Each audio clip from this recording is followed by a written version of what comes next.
Hey guys, Lewis here, and in today's conversation I actually talked with someone really interesting, a professor and researcher, Dr. Jeff McQuillan. And so we talked about a bunch of things, namely, language learning strategies, obviously, research versus popular opinions when it comes to language learning, and we talked about language acquisition. Is it different when it comes to children versus adults? We also talked about the role of comprehensible input. We talked a lot about this. We talked about finding comprehensible input for language learning and the challenge of this comprehensible material. We talked a little bit about intentional learning as well, and we talked at the end a very interesting conversation on the role of AI in language learning and what would be sort of the best possible tool using AI for language learning. I really hope that you will like this conversation. I have included all the takeaways. If you don't have time to listen to the whole interview, I have included the takeaways as like a little summary of all the takeaways on my website. I'll put a link in the description. I'm going to be doing this from now on. So let's go to the interview. All right, and now we are recording. All right, so in today's video, I have Dr. Jeff McQuillan with me for an interview, and I'm going to ask Jeff a bunch of questions related to language learning. The goal is for everyone listening and myself to learn better, more efficient strategies for learning languages. So Jeff, could you just start by introducing yourself? Sure. Well, my name is Jeff McQuillan, as you said. I live in Los Angeles.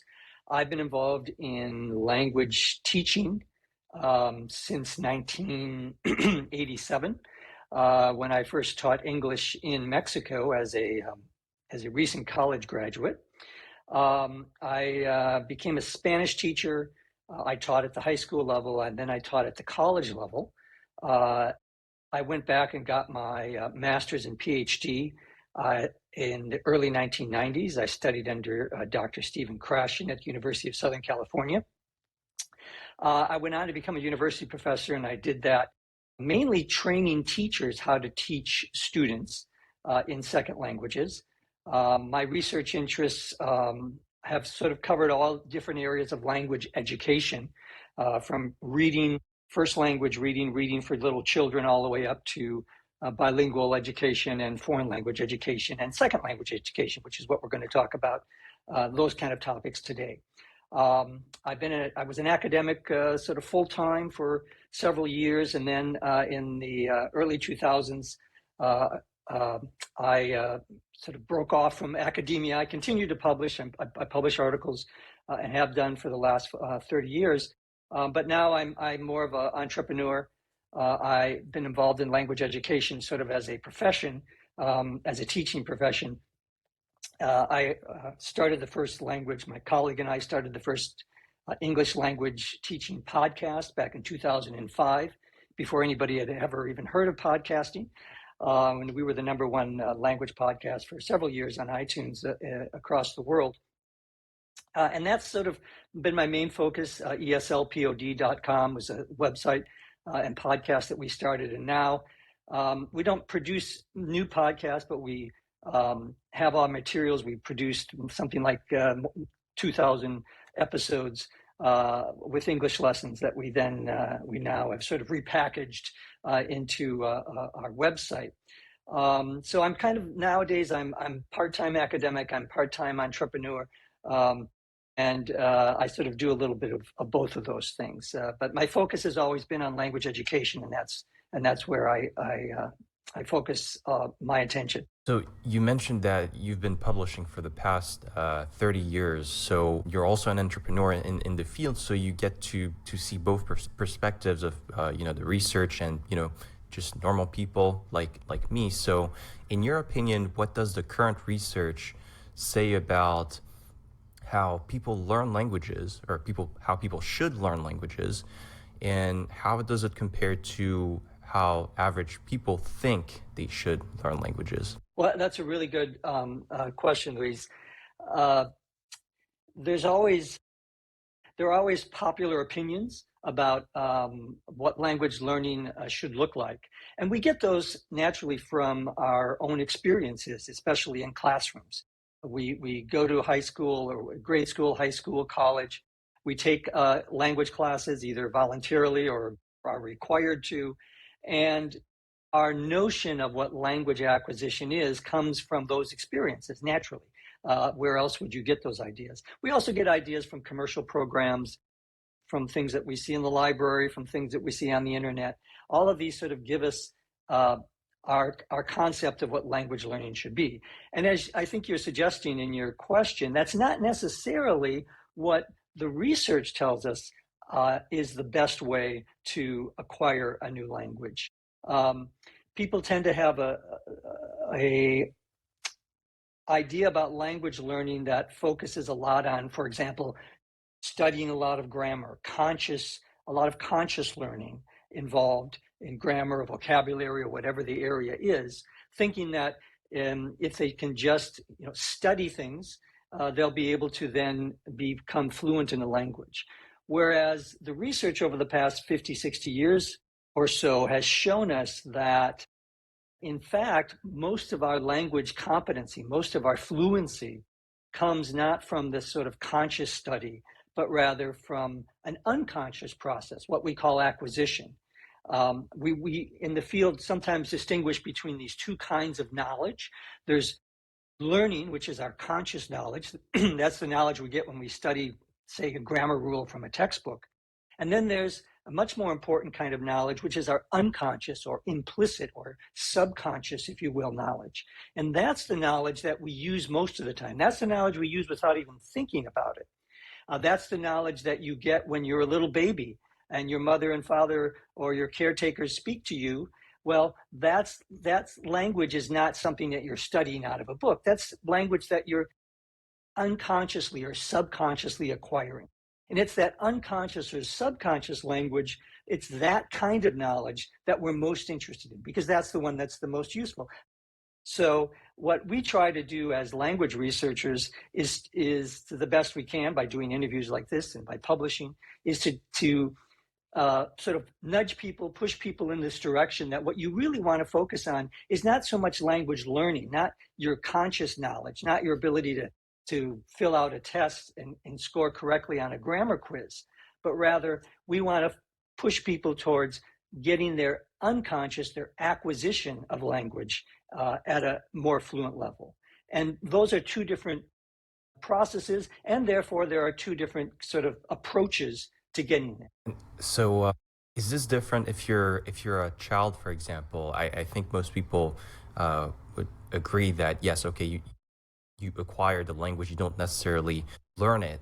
You don't have to learn it. You just, listen to it from your parents and from school, and then you acquire it. But is it different for adults? Because my understanding is that, well, when I went to school and I had to learn English and I had to learn Spanish, Spanish was quite a dismal failure, but I had to study these languages. And I think that even when you're not in school, I know that the Foreign Service Institute, for example, there is, a lot of deliberate study going on. Is this really necessary step, or can you just acquire languages just like a child? Well, there are two good questions there. The first is language acquisition fundamentally different for a child than it is for an adult? And I think, as one of the previous people that you interviewed, Dr. Bill Van Patten, correctly points out, the underlying process for language acquisition is the same for all human beings at whatever age. It doesn't matter if you're a child or an adult, if you're a man or a woman, if you have blonde hair or blue hair, or like me, no hair. All of us acquire languages the same way. So the basic language acquisition device, if you will, that our brain, we think, is hardwired with, that works the same way for everyone. Now, that doesn't mean that the results are going to be the same for a child and for an adult. Not because our brain is different necessarily, although there's some disagreement about certain features of language which may be acquired easier, such as pronunciation when you're a child versus an adult. I don't want to get into the nitpicky details about that, but the basic idea is that language acquisition is the same. Children will often and typically will achieve higher levels of fluency in a second language, say, than adults. That's not because of a biological reason necessarily. That's primarily due to a couple of reasons. One, as Bill Van Patten pointed out in your previous interview, children have hours and hours and hours and hours of exposure to that language. They are given huge amounts of time to acquire a language, whereas adults usually have far fewer hours of exposure in any given language. So the differences in just the amount of language exposure is huge. Also, we have very low expectations for children, right? If a child can say a few words in a language, a young parent is absolutely thrilled, right? The first 7 to 9 to 12, perhaps even 14 months, a child doesn't say anything. But that's not because the child isn't acquiring language. The child is acquiring language during that entire period, but we don't expect the child to start speaking. Whereas adults, we walk into a foreign language classroom or a French classroom or a Spanish classroom, we expect ourselves to be speaking by the end of the first class, right? We have these unrealistic expectations of ourselves. So there are psychological reasons, but there are also simply reasons of time. Children tend to do better largely because of time, not because there's any sort of underlying difference. Now, the other part of your question, I've now forgotten. What was the I other? talked about, so the example was school or the Foreign Service Institute where there's a lot of deliberate learning going on. Is this useful at all? Right. I'm sorry. Yes. Typically, when adults try to acquire a second language, they start with the learning part rather than the acquisition part. Typically, classrooms are set up and textbooks are set up to try to teach you consciously certain features of the language, whether that be vocabulary or syntax or morphology or whatever it happens to be, pronunciation and so forth. Is it necessary? No. It's not necessary to have a conscious knowledge of the language in order to acquire it. In fact, we think these systems are different and they don't even interact with each other in any direct way. Again, there's some controversy about that, but for the most part, we tend to think of these systems as developing separately, implicitly and explicitly.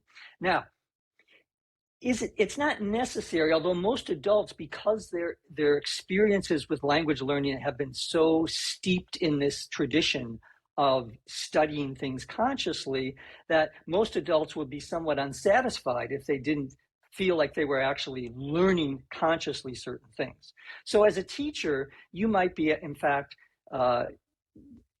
teaching certain conscious, teaching them rules about certain things because that feels like language learning, but your real agenda should be getting them more and more acquisition.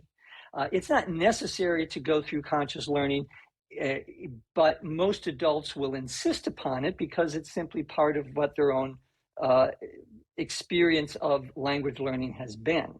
It would be wonderful, however, if our education system and if language learning materials started introducing this new paradigm, this new approach, which would be to say, hey, it's not necessary to understand, to memorize these rules. What you really need to do is to be able to understand language, get what we call comprehensible input, understandable language, because that's going to be the key to improving your fluency, improving your acquisition. And so, yeah, talking about comprehensible input, assuming that one were to say, okay, I subscribe to what Jeff McQuillan says, and I don't really necessarily need to do any learning, how would one go about doing this comprehensible input thing?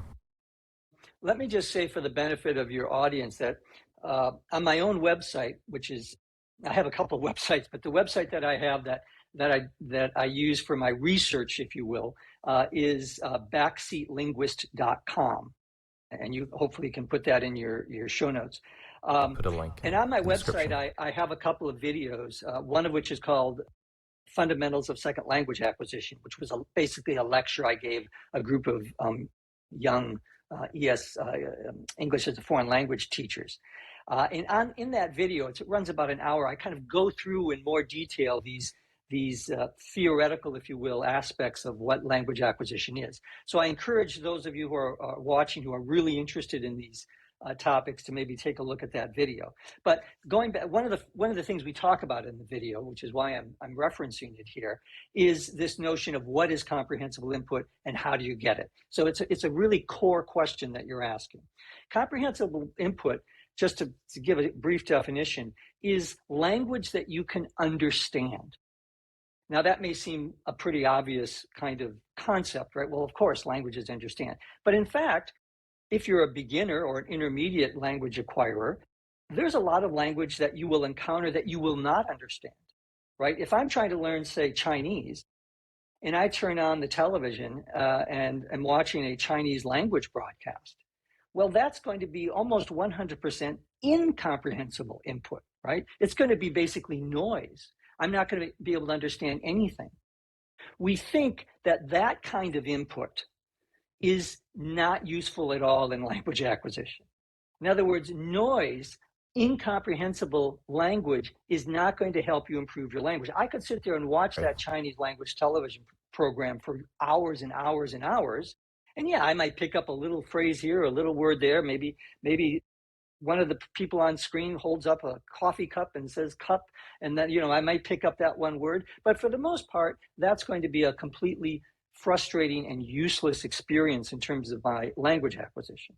What we instead want to get is language that we can mostly understand. We may not understand it 100%, but we can mostly understand what the person is saying, or what the book is that we're reading is saying. That's the language that has potential to help us increase our language acquisition. When we can get input, when we can get language, and input is just another name for reading and listening, right? When we can read and listen to things that we understand, we're going to start acquiring the language that's embedded in that input. And that means the syntax, the vocabulary, the morphology, the semantics, all the different aspects of language that are part of being a fluent speaker and a fluent listener in a language. All of those are embedded, if you will, in the language we're listening. And our brain only needs to hear that and see that in a way that it can understand to be able to acquire it. We don't have to do anything special. All we have to do is find language that we can understand. I say understand, I often say mostly understand, because it's not necessary to understand 100%. But if you can understand most of what is being directed at you in terms of input, your brain will start acquiring it. You don't have to do anything. You just have to sit there, enjoy it, and understand it. And that's what comprehensible input is. Now, how do we get comprehensible input? Well, that's there used to be a show on American television, something like the $64,000 question. It was a quiz show of some sort back in the 1950s. And we sometimes use that as an expression. That's the $64,000 question, okay? How do you actually get comprehensible input? Well, it depends on where you are in your language acquisition journey. If you are a very beginner and you don't know anything, say, of Chinese or of Japanese, right? How are you going to get comprehensible input? The only way you're going to get comprehensible input in a language that you don't understand at all is by what we sometimes refer to as extra-linguistic cues. That is, things outside of the language. What am I talking about here? I'm talking about gestures. I'm talking about images. I'm talking about photographs. I'm talking about intonation of the voice. There are things outside of the language itself that will help you understand the language. One of the most popular or apopular language teaching method back in the 1960s and 70s was something called total physical response. I'm not sure if you're familiar with this, Luis. Total physical response. The entire method was based on the student watching the actions of the teacher. So the teacher would stand up and would say in French, or in the language of Spanish, stand up, and the kids would see, stand up. Oh, they began to realize that that's what those words meant. Just like when you're perhaps reading to a little child and you have the picture book in front of the child and you're pointing at the elephant and you're pointing at the giraffe, the child begins to associate those things that he or she is hearing with the image on the page. That's how you make input comprehensible to a beginner. You do it visually, or you do it kinesthetically, if you will, by gestures. All of these things are ways of making the language comprehensible. Now, eventually, you're going to be able to understand language just by the language you have already. You're going to be able to apply what you know to what you don't know. That's really the definition of all education, right? You're taking things that you know already, and you're using those things, you're leveraging those things, if you will, to figure out what you don't know. So as you start moving up in your language acquisition fluency, you're going to be able to just listen to someone and use what you understand of them, of what they're saying, to figure out what you don't understand, what they're saying. So I may understand 90% of what you say, and I use that 90% to try to figure out what the other 10% is. That's the mechanism, if you will, of how we get comprehensible input. We take what we know and we apply it to what we don't know. So if I'm an intermediate language acquirer, I may be able to start reading books that are written, say, for third or fourth graders in native language, but they're simple enough for me to understand. They also contain things I don't understand, and I'm able to use what I understand to figure out what I don't understand. So comprehensible input is a matter of, I sometimes like to think of it as a matter of leveraging what you know to figure out what you don't know.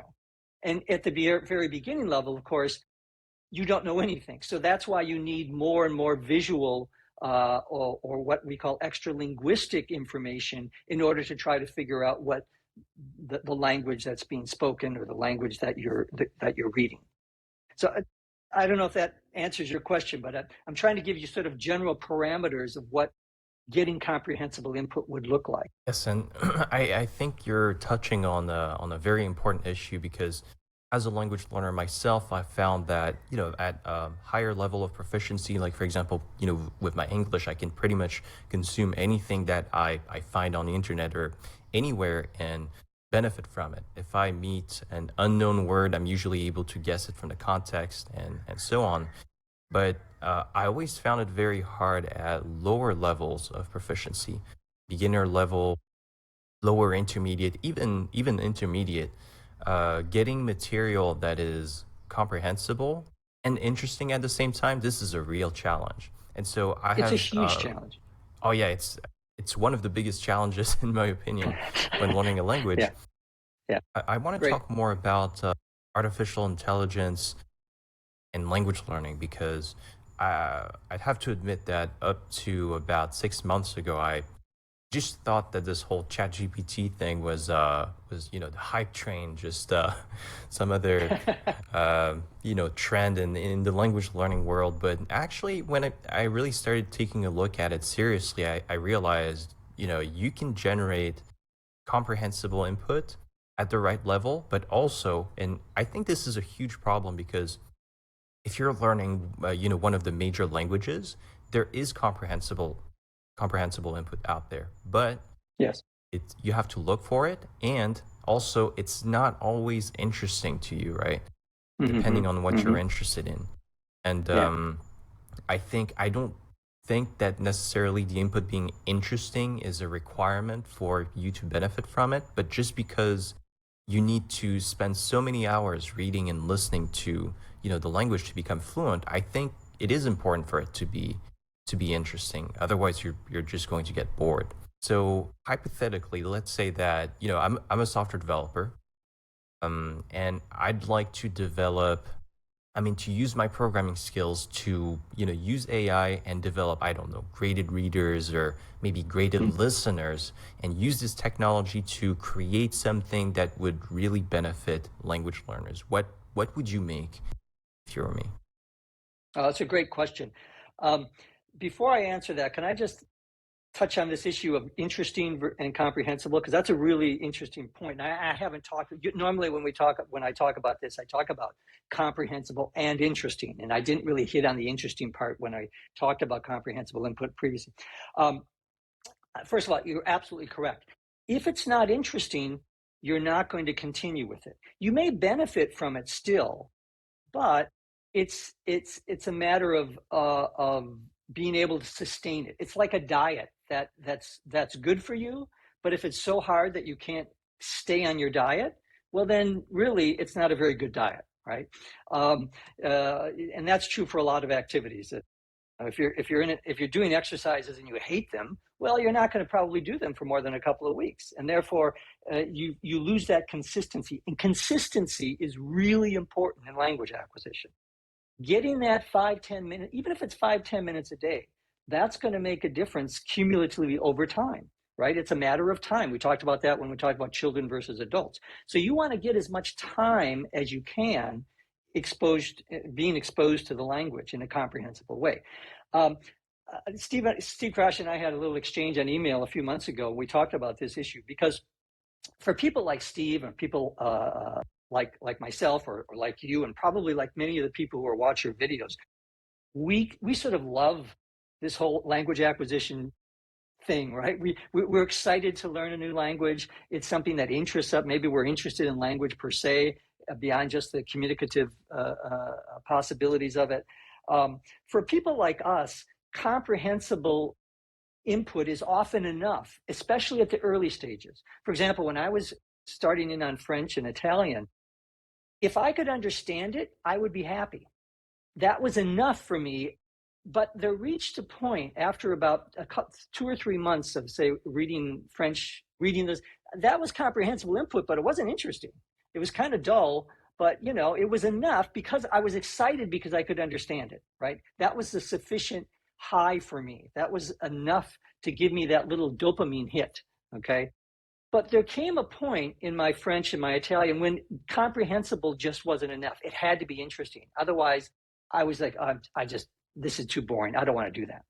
And one of the first things I did, therefore, when ChatGPT came online, I was one of the first people. I went and got on there right away as soon as the general public could use it. The very first prompt I put in was, tell me a story in simple French tell me a mystery story in simple French based on a Agatha Christie novel, using no more than the first 1,000 most commonly used words in French. Boom.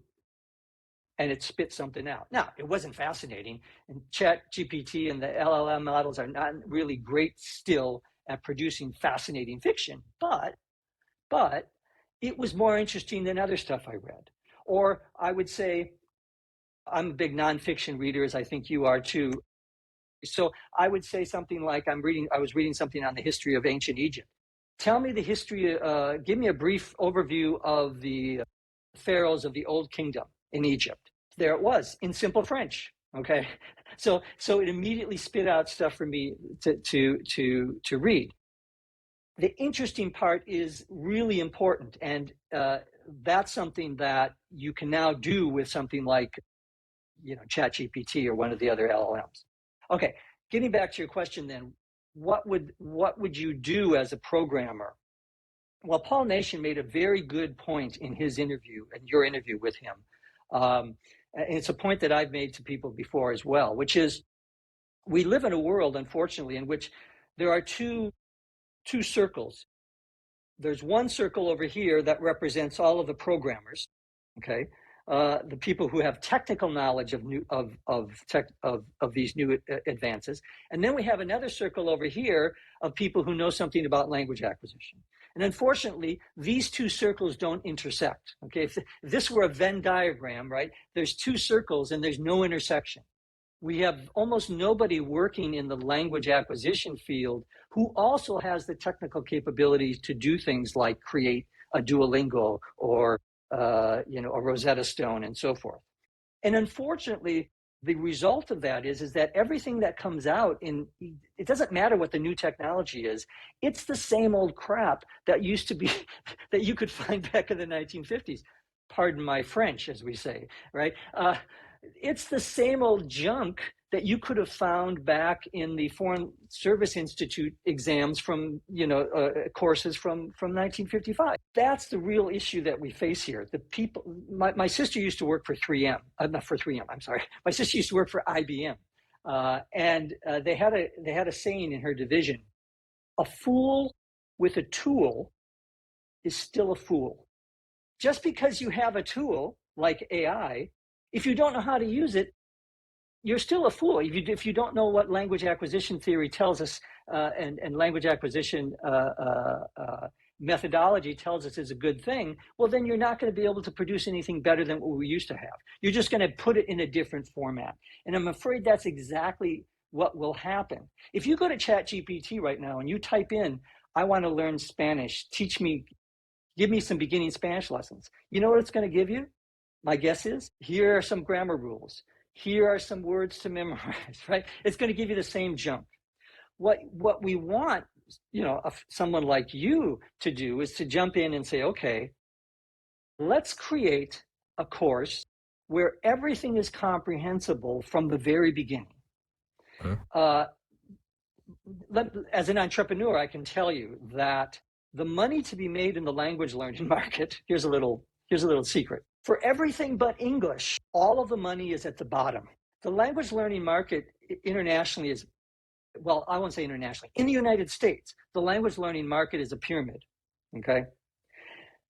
Everybody goes through Spanish 1 and 2, and almost nobody makes it to the top, which means all of the language learning materials, most of them are going to be found at this lower level if they exist at all. If you could create a course that was comprehensible from the very beginning using a ton of image generation, which unfortunately ChatGPT is not great at yet, okay? And if you've used ChatGPT or one of the LLMs, you know what I'm talking about, right? You tell it to, produce an image with a man on an elephant, and it'll produce an image with a man standing next to an elephant. You say, no, put the man on top of the elephant, and you'll produce another image with a man behind the elephant. No, put the bloody guy on top of the elephant. So it's very frustrating. I do this all the time. I produce a weekly ESL newsletter for people who subscribe to our services and who follow us. And I use a lot of images. So I'm using ChatGPT every day to produce images that relate to the content of whatever the lesson is that I have in my email. And it's a constant frustration. But that's exactly what we would want. We would want a course that is fully visual, but has lots of comprehensible input, that tells simple, interesting stories. They don't even have to be great stories, but as long as they're mostly comprehensible and relatively interesting, that would be a huge benefit. Are you familiar with Rosetta Stone? They're not as popular now as Duolingo, but you know what they do, right? They have four pictures. Duolingo kind of stole their formatting in a way, didn't they? They basically took a bunch of pictures, and then they're constantly quizzing you, which I find really annoying. You don't get better by being quizzed necessarily. You get better by getting good comprehensible input. Don't give me the bloody quiz. Just give me the comprehensible input. Rosetta Stone was onto something, but they didn't know what they had. They instead, what they should have done is they should have taken photos and created a simple story, and then created another simple story that built on the vocabulary of the first story, and then the third story that built on the vocabulary of the first two stories, right? You could easily start covering those first, 500, 1,000 word families. You use that as your sort of guiding principle, but mostly the most important principle is you're writing interesting stories and you're making them comprehensible by the extra linguistic cues. Now, of course, as you move up into the intermediate levels where you don't need as much visual, right? Again, the pattern is already there. Go to a library or go to a bookstore, if there are still bookstores in the world. I think there are. Go to a bookstore and look at the children's section and notice that the first books that you introduce to kids are just picture books. They're nothing but pictures. And the parents are expected to go through and talk about the pictures. And then the next level, there are just a few words on the bottom of the page. And then the next level, there's sentences at the bottom of the page. And then at the next level, you get up to the point where there's one page of text and one page of image. And then finally, you get up to the level where there are no images because you have enough language to make sense of the language that you don't understand. That leverage principle that we talked about earlier in the interview. So my general recommendation, and by the way, I've been making this recommendation since like 1998. Okay, I used to go out and give talks to language teachers throughout the United States. I probably talked to 10,000 different teachers over a period of 2 or 3 years in the late 90s, early 2000s, and I would end my talks every day talking precisely about this. Hey, teachers, if you really want to make a contribution to language acquisition, here's what you need to do. And I would explain it to them, and everybody would nod and go, oh, yeah, that's a great idea. But nothing happens. so I'm giving you my best stuff here, Louis. I'm saying here's what would really make a difference.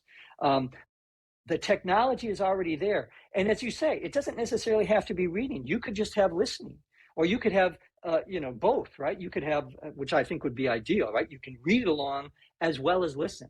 Imagine having hundreds, not just a couple.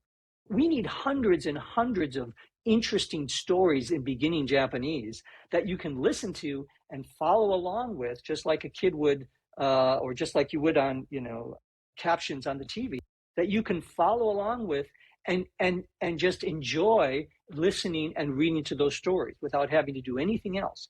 If you could do that, that would be a huge contribution to language acquisition at the practical level. I've been thinking about something similar in the past few weeks, not necessarily with images, but I've always liked graded readers, but in languages other than English, there are some, but then they're just not enough. I mean, it's just you can read That's all right. of them, and you still need to read more if you want to be Correct. fluent. So, yeah, I think with AI could generate, tons of reading material. And Easy. personally, I've been thinking about not necessarily fiction, because I'm not really sure how good ChatGPT is at generating fiction, but nonfictions. For example, a series of books in easy Japanese about, I don't know, life in Japan and, how to live in Yeah. Japan and stuff like that with Yeah. images. But so in terms of the images, would you say that it would need to be like a bunch of images, or does it need to just be, a few images, 2 images per page, or something that is not too frequent? Yeah, I've experimented with this idea myself. Unfortunately, I'm not a very good artist, but I don't think it needs to be complicated. I don't think you need like a DC Comics, Marvel Comics level kind of, or manga comic kind of detail. In fact, in some ways, that's a disadvantage at the beginning level because it's distracting. So if you're going to talk about I kicked the ball, you just want a person, the kicking action, and a ball. If you have a table and a chair and a forest behind you or whatever, that's just going to distract you as a person looking at that. I'm thinking, oh, are they talking about the forest? Are they talking about the ball? Are they talking about the chair? You want to keep it at the beginning level anyway. This is my instinct. Okay, my instinct is, it's not based on any sort of research, but just based on sort of my common sense approach would be keep it simple visually. The visual only has to be complicated enough to make the input that the person is listening to comprehensible. That's it. Okay, it just has to determine, if we will, the text. You don't want to clutter it up with a lot of other stuff. It just has to be enough to make it comprehensible. Yeah. In terms of the graded reader idea, of course, I agree with you.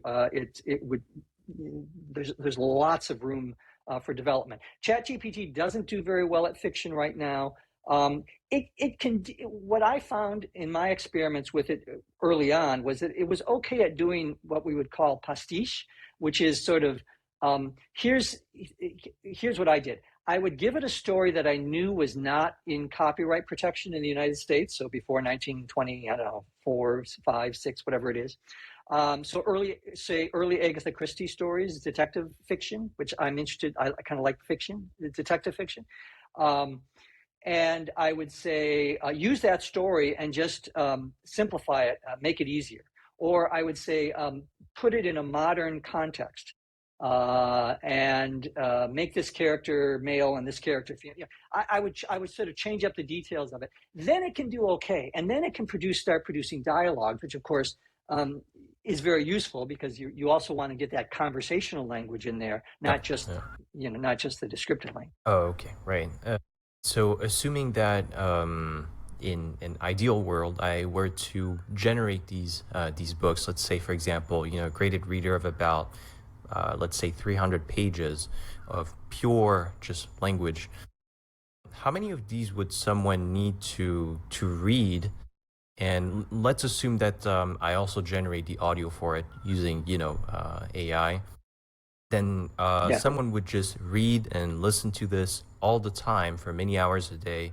How many of these graded readers would someone need to consume to really reach a, let's say, at least conversationally fluent level in a language? And I'm assuming here Yeah. that it really depends on the language as well, but in general. Well, it does, and I'm afraid I have to give the same answer that Bill Van Patten gave, which is that it's really an impossible question to answer because we don't really know. All we know really is what people have been able to do in the past based on X number of hours in what was probably pretty lousy instructional settings. I think the Foreign Service Institute or one of the Defense Language Institute or one of the U.S. government organizations came up with this chart of how many hours you would need. Maybe you're even familiar with this, and I forget it was. And of course, it does make a difference whether you're a French speaker learning Spanish and you're a French speaker learning Japanese, right? Two different things, because obviously Spanish is much more comprehensible to you. By the way, the reason it's easier to acquire is really because it's more comprehensible. The language, the vocabulary is more cognate. The grammatical structures are more cognate. But the most important thing is it's more comprehensible. So when I'm picking up French and Italian, it's much easier for me than if I were to pick up, even German, although obviously the English helps with the German. That's why I'm like Bill. I'm going to not be able to answer your question with a real answer. I would say, you can kind of look at how well people do in a traditional classroom after 2 semesters of a language. I don't know. I know in the EU you guys have this ranking system with A1, A1, B2, and yeah. Don't claim to understand it. I don't really know what those things are. We don't use them here, but we use something called the ACTFL levels. Okay, the American Council of Teaching Foreign Languages, and I think they say that after a year or two of Spanish, you should be at sort of ACTFL level 2, which is sort of low intermediate. These things are all very imprecise. I would say, it's going to depend on a lot of things. If you were getting pure comprehensible input, however, for, 500 hours.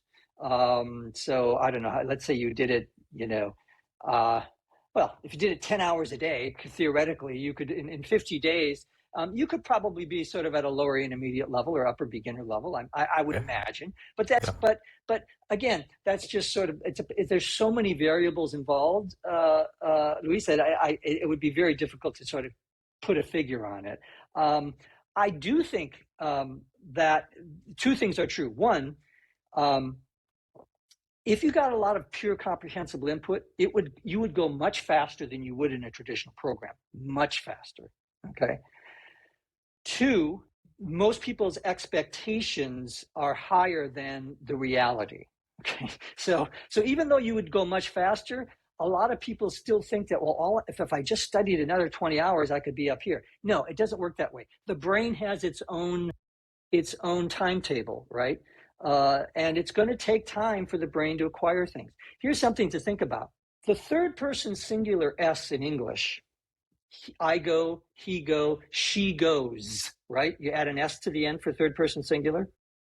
That's an extremely easy grammatical construction. We can teach that on day 1 of an ESL class. There are people who have lived in the United States for decades who, when they're in conversation, will still miss the third person singular S. They'll still say, he go to the store instead of he goes to the store. That's because the language acquisition device has its own agenda. And just because you get lots and lots of input doesn't mean you're necessarily going to acquire everything.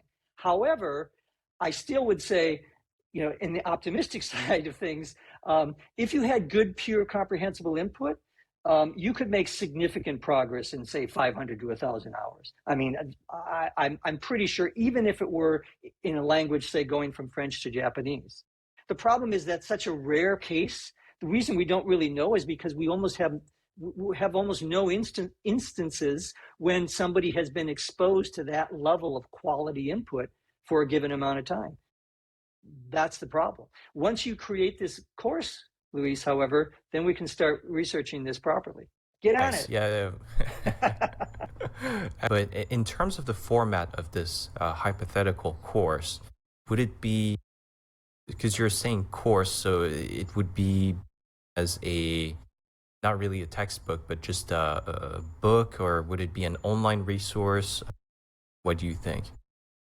I mean, the formatting, how you actually market it and package it, that would depend. You'd have to experiment with that. It wouldn't be, if I were to do something like that, it would almost certainly be a course that I would, have it as an online thing. They maybe put it in an app. It depends what the final product looked like and how it would actually go. By the way, 10%. That's my cut. Okay, please. Yeah. Yeah. He said, no, I tell you, we're recording. Don't cut this out. Don't edit this out. Yeah, definitely. I mean, this is something I've been thinking about doing anyway. So Good for you. Good for you. yeah, and also just for myself, honestly, get a lot of Yeah. reading material and listening Yeah. material in Japanese and stuff like that. So, Yeah, absolutely. okay, Jeff. Well, this has been great. I want to be respectful of your time. And do you Appreciate it. have any last words in terms of where people can find you and find your material? Yeah. Well, for those of you, and I suspect most of the people who are interested watching the video are already either fluent English speakers or, like yourself, amazingly good second language speakers. Backseat Linguist, BACKSEATLINGUIST.com is where you can find some of my research. I post there, sort of whenever I do something, which is sometimes 4 months can go by or 6 months can go by before I do it. It's really aimed at my fellow researchers and people like yourself who are interested in language education issues. And there's all sorts of stuff on there, including links to videos. My website, my professional website, I and my colleague have a website called eslpod.com, which is for people who are sort of intermediate to advanced language acquirers who are looking for written and audio materials. That's where you can find sort of my take on the intermediate language teaching world. And I want to thank you for the interview. It's been a blast.